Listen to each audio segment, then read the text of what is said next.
Alors je vais vous évoquer la situation autour des marchés des matières premières agricoles sous l'influence de Donald Trump.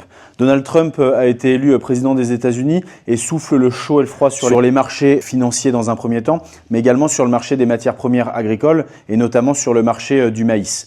On a vu dernièrement une imposition de taxes de l'ordre de 25% à destination du Mexique et à destination du Canada. Après des échanges avec les différents gouvernements, ces taxes-là ont été repoussées et donc les marchés ne savent plus trop sur quel pied jongler et donc on a aujourd'hui beaucoup d'incertitudes dans le marché. Il s'avère que le Mexique, quant à lui, est très dépendant des importations américaines de maïs, puisque selon les années, plus de 80% des importations de maïs proviennent des États-Unis. Donc il y a un vrai rôle à jouer autour de ce maïs-là.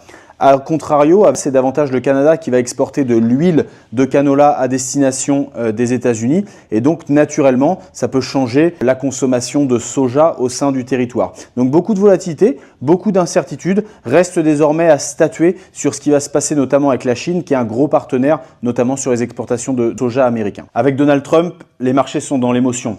Il va falloir sortir de cette émotion pour les opérateurs. On a des fondamentaux, c'est-à-dire des équilibres entre l'offre et la demande, notamment sur le marché du maïs où l'équilibre est relativement tendu à l'heure où on se parle, surtout avec le retard qu'on a dans les semis dans le Mato Grosso au Brésil, avec les pluies excessives qui empêchent la récolte de soja de se faire, donc ne libèrent pas les terres pour derrière implanter les maïs. Donc d'un point de vue fondamental, la tension est là.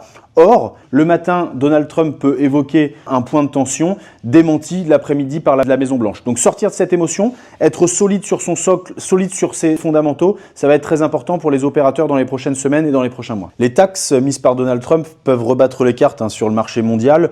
Notamment, on l'a connu en 2018, lorsque les Chinois avaient importé beaucoup moins de maïs américain, ils avaient importé beaucoup plus de soja brésilien. Donc automatiquement, il y a des cartes des flux qui vont être rebattues sur la scène internationale. Nous, au sein de la France et au sein de l'Union européenne, nous ne sommes pas directement concernés, mais on le sait, tous les marchés aujourd'hui ont une influence sur le marché européen. On le voit actuellement avec le principal driver marché directeur qu'est le maïs. Le maïs américain a un impact sur le blé français, a un impact sur l'orge française, a un impact sur le maïs français. Donc il faudra regarder de très près ces flux au niveau mondial qui auront de manière indirecte des conséquences sur l'économie de nos exploitations.